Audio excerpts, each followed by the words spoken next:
اليوم باش نعملوا صحن تونسي مشخشخ يعمل 66 كيف. اول حاجه باش نبدا باش نحط في وسط الصحن سلطه ام كحوريه، باش نحط سلطه مشويه،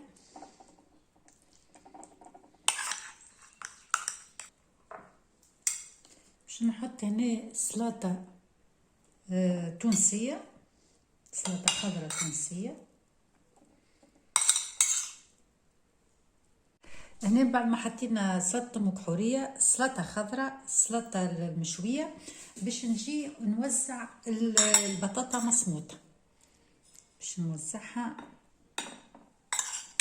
على الداير هكا، وراهو الزينه تقعد ديما ترجع ليكم.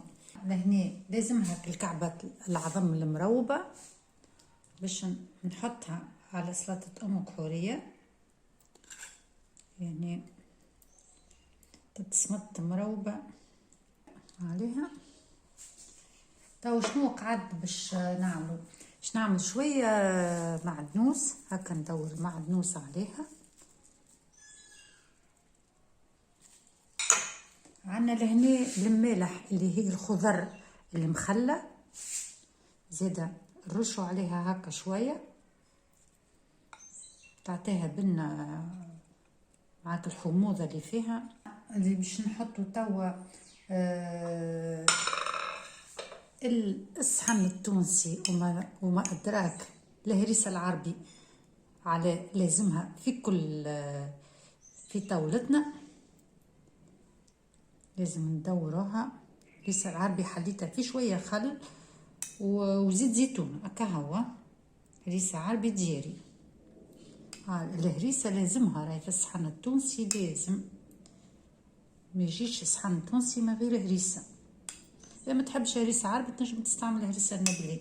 عندنا في الصحن التونسي الكبار لازم منه، هذه الكبار ما شاء الله.